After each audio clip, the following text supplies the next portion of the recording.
자, 로마서 6장 1절부터 5절까지입니다. 5장에서는 복음이 주는 구원의 확신, 보장, 완전성을 갖다 말씀했다면 6장부터는 성화에 대한 부분을 말씀하고 있습니다. 우리가 이제 신앙생활을 한다면 생명이 들어왔다면 그 생명이 성장해야 합니다. 그에 대해서 말씀하고 있습니다. 1절 그런즉 우리가 무슨 말을 하리요? 은혜를 더하게 하려고 죄에 거하겠느냐? 자, 너무나 많은 그리스도인들이 실수하는 것 중에 하나가 하나님의 말씀을 아전인수격으로 받아들인다는 얘기예요. 자기에게 유리한 쪽으로. 이건 이럴 거야 하고. 하나님의 본뜻을 알아야 합니다. 손가락으로 달을 가리키면은 달을 봐야 합니까? 손가락을 봐야 합니까? 달을 봐야죠. 근데 많은 사람들이 손가락을 갖다 바라보면서 왜 손이 못생겼냐 어쩌냐 이 얘기가 나온다는 얘기예요. 자, 예를 들면은 할례란 이스라엘 사람들의 예를 갖다 드는 거예요. 할례란 내 힘으로 살지 않고 하나님의 은혜로 살겠습니다 하는 것을 결단하는 의식을 치르는 게 할례라는 얘기예요. 그리고 하나님을 주인으로 모시겠습니다. 하나님을 주인으로 모시고 내 힘으로 살지 않고 하나님이 베푸신 은혜로 살겠습니다. 이게 할례인데 이스라엘 사람들은 하나님을 주인으로 모시지 않고 할례만 받으면서 우리는 할례 민족이기 때문에 망할 이유가 없다. 얘기를 합니다. 마음에 하나님을 주인으로 모시고 사는 그것이 형식으로 그쳤다는 얘기예요. 그리고 안식일 날 안식일을 범하면 안 된다고 그래갖고 철저하게 이렇게 사도행전 1장에 보면 감람산까지가 안식일 날 걷기 알맞은 거리라고 그래요. 그러니까 그것이 성전에서부터 안식일까지 걷는데 그 이상을 걸으면 노동이 된다고 그래갖고 안식을 범한 게 되는 거고 그런 식으로 따졌다는 얘기예요. 11조 안식일 잘 생각해야 돼요. 안식일의 의미 나왔으니까 말씀을 드리는데 우리의 전 생애는 하나님은 우리에게 주신 겁니다. 근데 한 주일에서 한 하루 주일날은 떼어서 하나님의 날을 하나님께 드립니다 하면서 거룩하게 소비하는 것이 안식일 의미입니다. 11조는 하나님이 모든 물질을 내게 주셨는데 하나님이 주신 것 중에 첫 것을 갖다 이렇게 떼어서 하나님께 다시 드립니다. 신앙 고백이에요. 그러니까 주일과 11조는 신앙 고백입니다. 그리고 하나님이 주셨다는 걸 갖다 고백하게 되면 나머지 것들은 어떻게 되겠습니까? 거룩하게 살고 물질도 하나님의 뜻에 합당하게 쓰고 이런 것이 된다는 얘기예요. 그런데 이스라엘 사람들은 전부 다 형식에 그쳤다는 얘기예요. 아니 여기다 제가 어저께 한 말 아주 좋은 게 생각나서 써놨는데 가장 생각을 많이 하는 게 무엇입니까? 가장 생각을 많이 하는 것. 그것이 그 사람의 영성이에요. 어떤 사람은 오락을, 어떤 사람은 특이한 옷만 보면 발걸음이 안 떨어지는 사람이 있어요. 왜 발을 갖다 툭툭 쳐?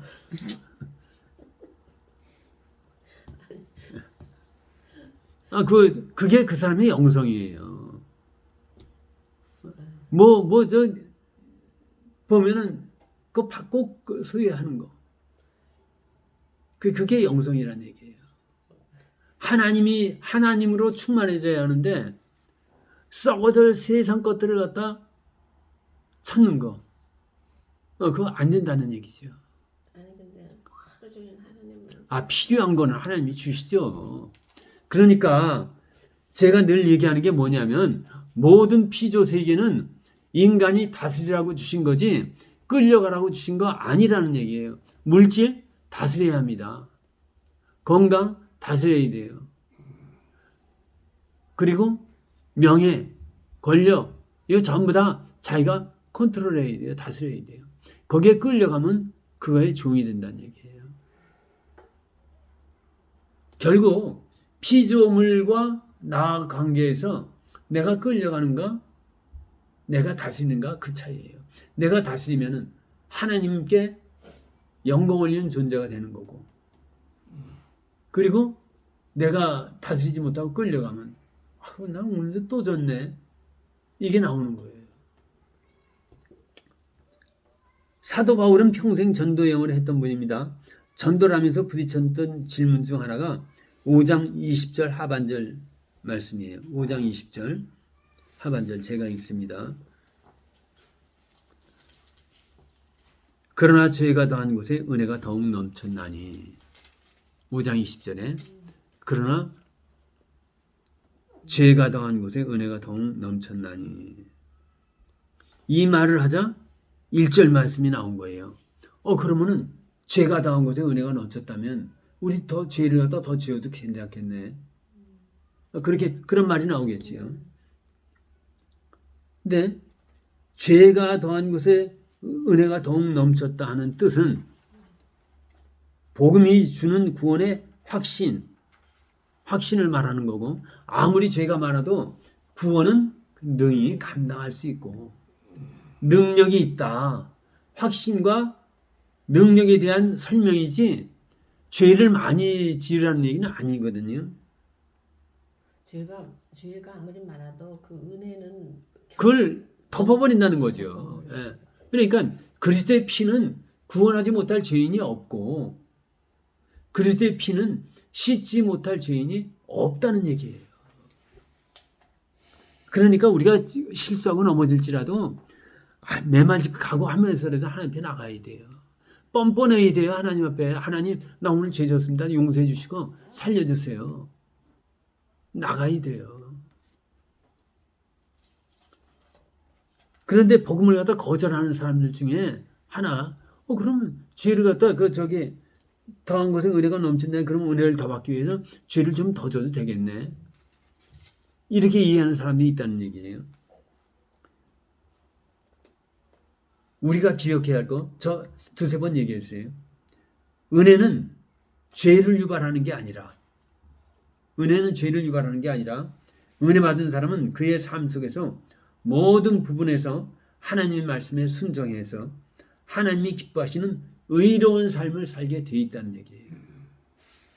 은혜 받은 자는 난 이제 옛날처럼 살면 안 되지. 이게 나오는 거죠. 하나님이 은혜를 받음으로 하나님이 기뻐하시는 순종, 그의 삶 속에서 모든 부분에서 순종하여 하나님이 기뻐하시는 의로운 삶을 살게 되어 있다 그런 얘기죠. 은혜 받았는데 나 사기쳐야지 사기치는 사람 없다는 얘기예요. 은혜 잔뜩 받고 나 나가서 싸워야지 이런 사람 없다는 얘기예요.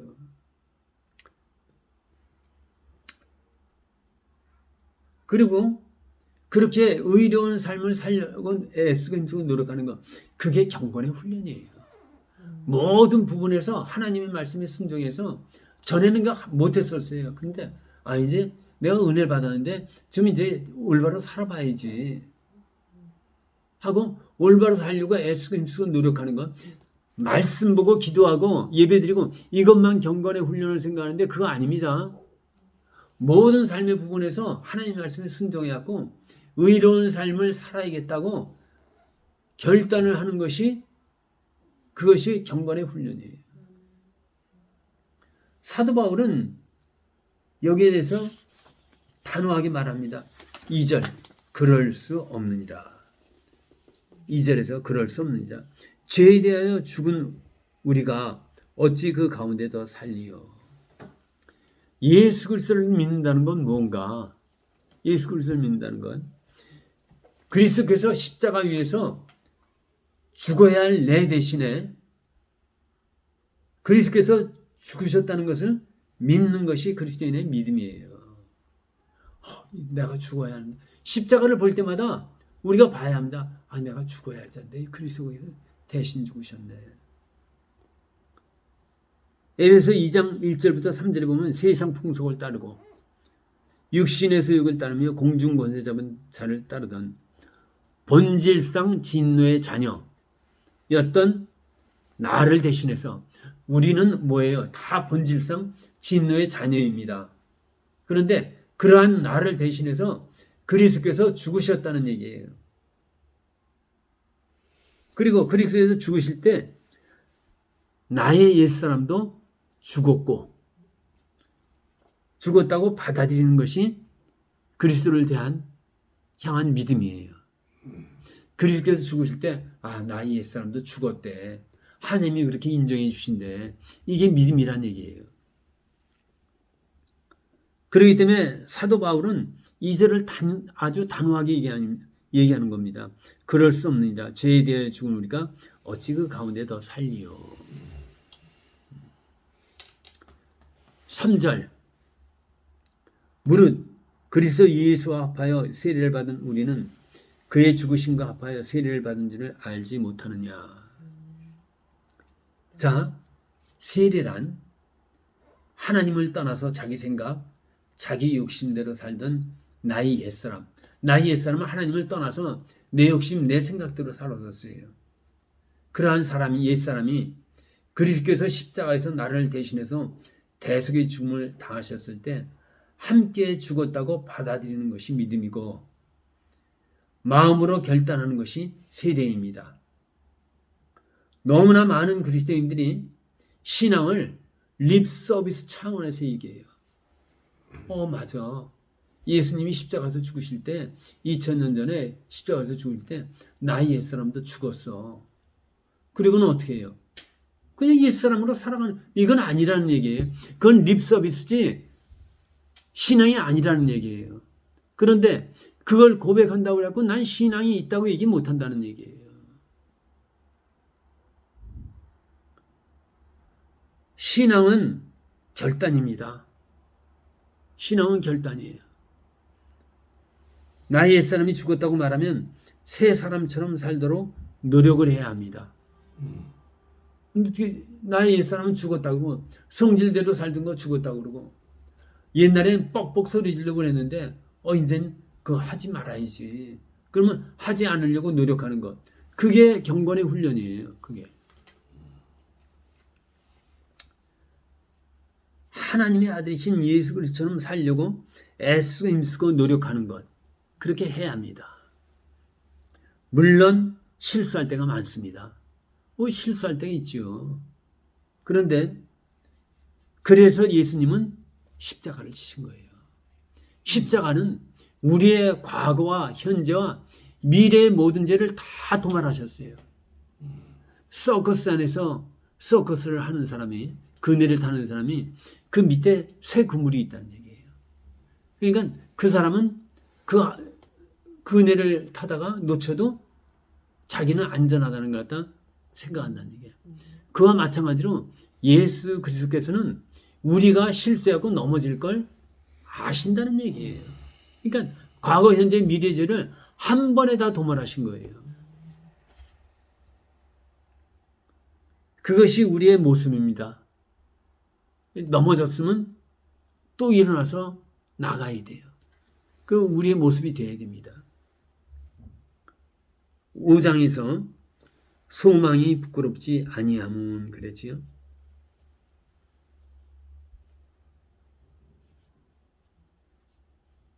5절에 5장 5절에 소망이 우리를 부끄럽게 하지 아니함은, 우리는 본래 어떤 사람이었습니까?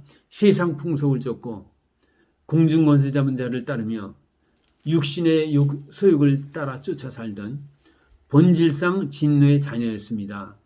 그런 우리가 소망을 갖는다는 것, 그리스도의 형상으로 변화되기 위하여 사모한다는 것, 이게 부끄럽지 않은 거는 6절, 우리가 아직 연약할 때, 5장 6절입니다.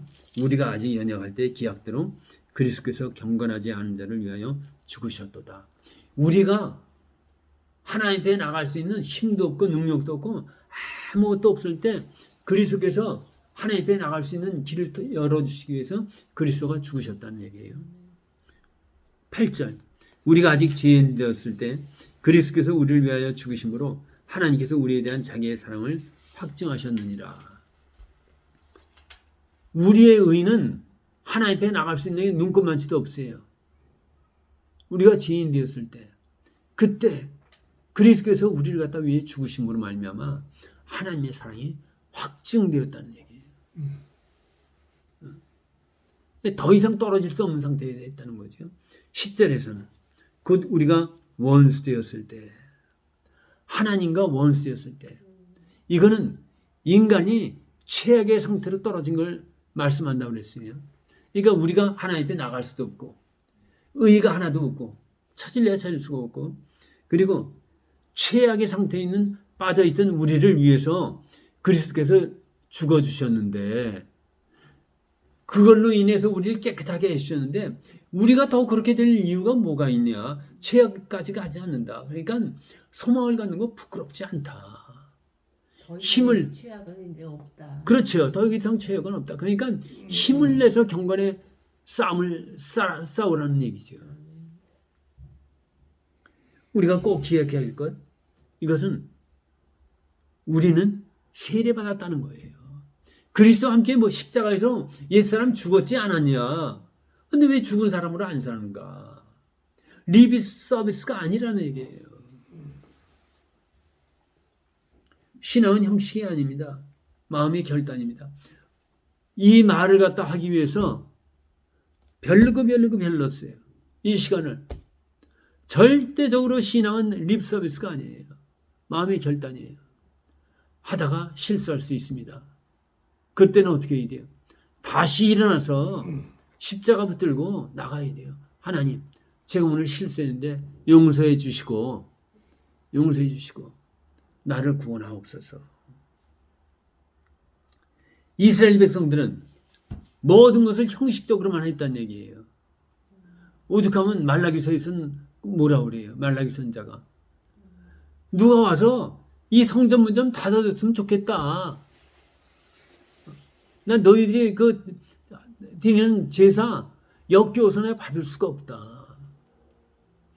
우리의 삶이 세례를 받았는데도 불구하고 남하고 싸우고 다투고 분내고 남의 거 빼앗고 남의 거 억살리고 이러면서 예배를 드린다면 하나님이 나 저 예배 좀 안 받았으면 좋겠다. 그거나 똑같다는 얘기예요. 인간이 살아가면서 가장 중요할 게 뭡니까? 두 가지. 하나님 사랑, 이웃 사랑이에요. 없어요. 근데 영혼을 사랑하지 않고 영혼을 상처 주고 그거보다 더 큰 죄는 없다는 얘기예요. 거룩하게 살아야 합니다. 신앙은 하나님께 마음을 드리는 거예요. 그러니까 신명기서 10장 16절에서 너희는 마음의 할례를 받고 다시는 목을 곧게 하지 말라 그렇게 말씀하고 있어요. 마음을 갖다 찢으라는 얘기예요. 난 상한 마음이 되라는 얘기예요. 난 도저히 하나님 없이 난 못 삽니다 하고 마음을 찢고 목을 꼿꼿하게 하는 거 숙이고 겸손하는 얘기죠. 너무나 안타까운 거는 왜 세례받았으면 세례받는 자로 못 사는가 그 얘기예요. 전부 다 립 서비스 차원에서 그냥 사람이 어떻게 그렇게만 살 수 있어. 그러고 지나간다는 얘기죠.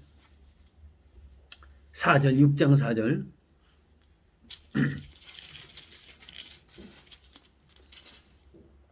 제가 읽습니다. 그러므로 우리가 그의 죽으심과 합하여 세례를 받음으로 그와 함께 장사되었나니 이는 아버지의 영광으로 말미암아 그리스도를 죽은 자 가운데서 살리신 것 같이 우리로 또한 새 생명 가운데서 행하게 하려 함이라.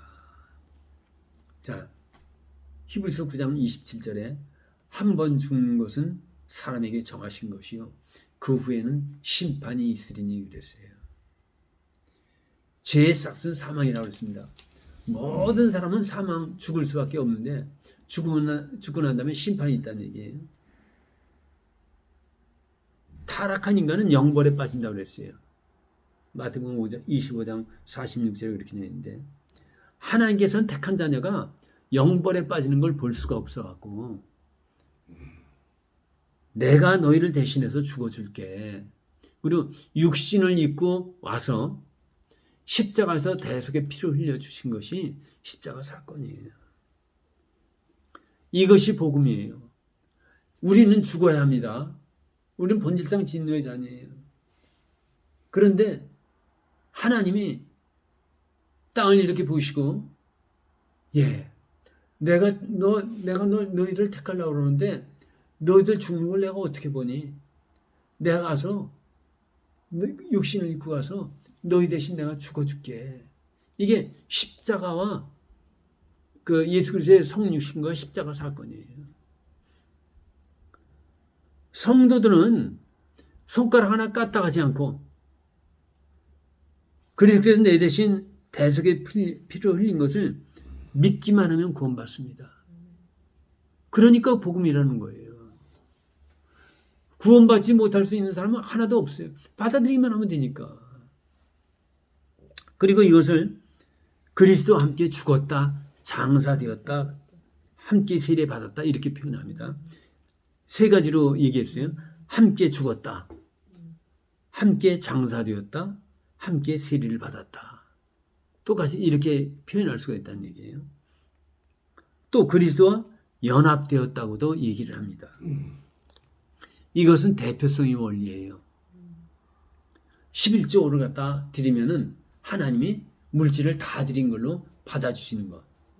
주일 성수 하루를 갖다 거룩하게 지내면은 하나님이 나머지 날도 하나님이 거룩하게 산 걸로 받아주시고, 그리고 맥주절에 추수 첫 단을 갖다 하나님 앞에 드리는 절기가 있는데 그 첫 단을 드리면은 전체를 다 드린 걸로 하나님이 인정해 주신다는 얘기예요. 다윗과 골리앗의 싸움에서 다윗이 이기니까 어떻게 됐어요? 이스라엘이 이긴 거예요. 월드컵, 한일 월드컵에서 우리가 4강 가니까 우리가 막강했던 이태리나 포르투갈이나 다 이긴 거 아닙니까? 내가 이긴 거예요, 내가. 똑같이 그리스도가 대표로 해서 우리를 대신해서 죽으신 거 우리가 받아들이고 그리스도와 연합했다는 얘기예요. 3절에 보면은 6장 3절에 무릇 그리스도 예수와 합하다는 얘기가 나오죠. 합하여. 4절에 그러므로 우리가 그의 죽으심과 합하여. 연합을 얘기하는 거예요. 연합. 예수님이 2000년 전에 죽으실 때 우리도 함께 연합해서 죽었다. 아멘. 합하여란 말은 내가 그리스도 하나가 되어 연대성 결속 관계를 말합니다. 그리스도께서 2000년 전에 십자가에서 죽으실 때 나도 함께 죽었고 부활하실 때 나도 함께 부활했단 말입니다. 나는 내 죄의 형벌을 그리스도께서 죽으실 때 함께 다 받았고 나의 옛사람은 그때 죽었고 그리스도와 함께 새 사람으로 이미 부활됐습니다. 네. 우리는 세례를 통하여 그리스도의 것을 모두 내 것으로 삼는 것입니다. 그리스도 것이 내 것으로 다 전가되는 거예요. 우리의 죄는 그리스도께 전가이 되고 예수 그리스도께서 갖고 오신 모든 의, 축복 이건 다 내 걸로 받아들이는 거예요. 이것은 하나님이 인정해 주신다는 얘기예요. 하나님이 인정 안 해주시면 안 되는데 만군의 하나님 그분이 맞아 이거 다 너희 거야 하고 인정해 주신다는 얘기예요. 그래서 연합했다 세례받았다 얘기할 수 있는 겁니다. 그러므로 우리가 그의 죽으심과 합하여 세례받음으로 그와 함께 장사되었나니 이렇게 하나님이 인정해 주신 것은 하반절에 이는 4장 하반절 이는 아버지의 영광으로 말미암아 그리스도를 죽은 자 가운데서 사신 것 같이 우리로 또한 새 생명 가운데서 행하게 하려 하십니다.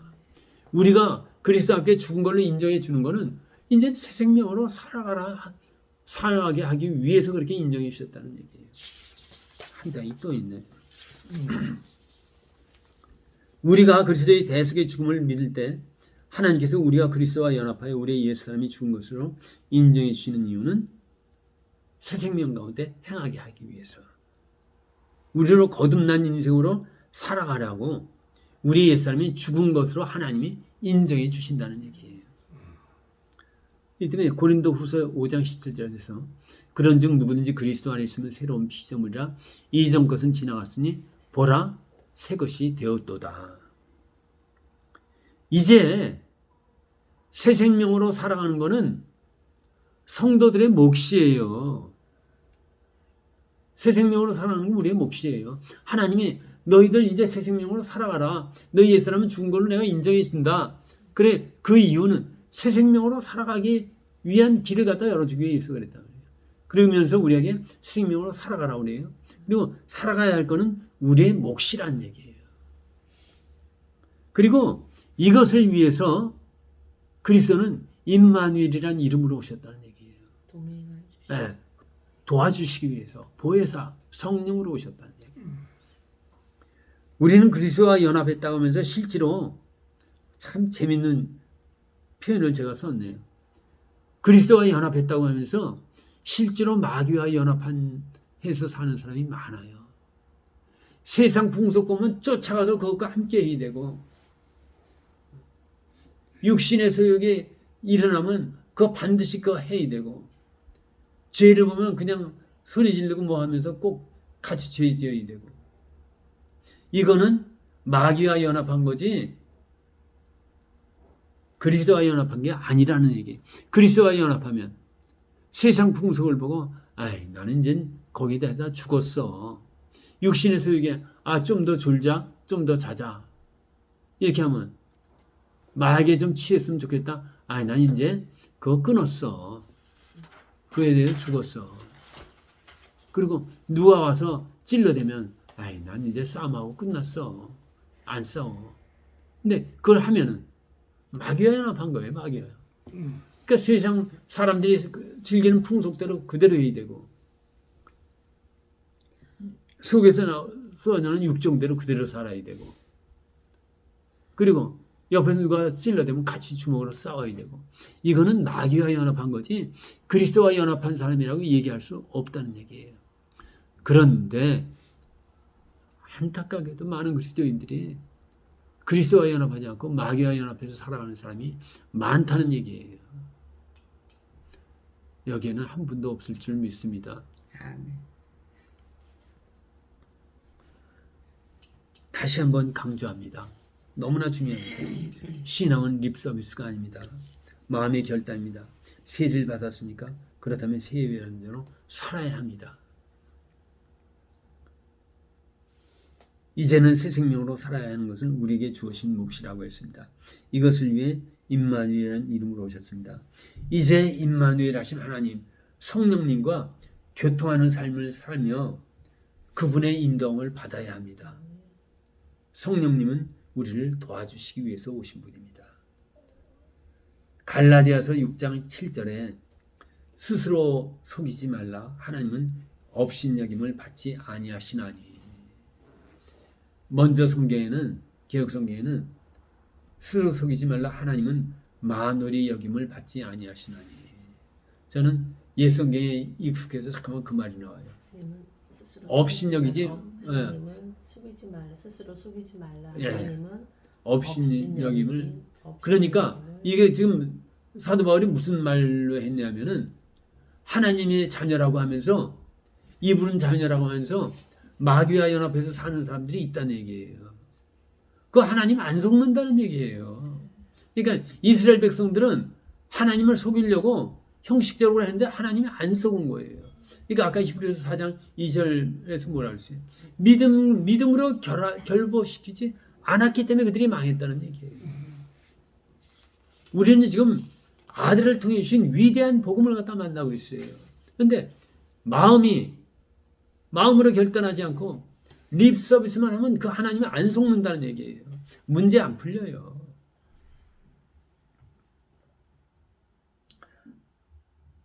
하나님은 우리에게 속임을 당하지 않습니다. 우리가 세례받은 자로 살려고 애쓰고 힘쓰고 노력하는가를 아신다는 얘기예요.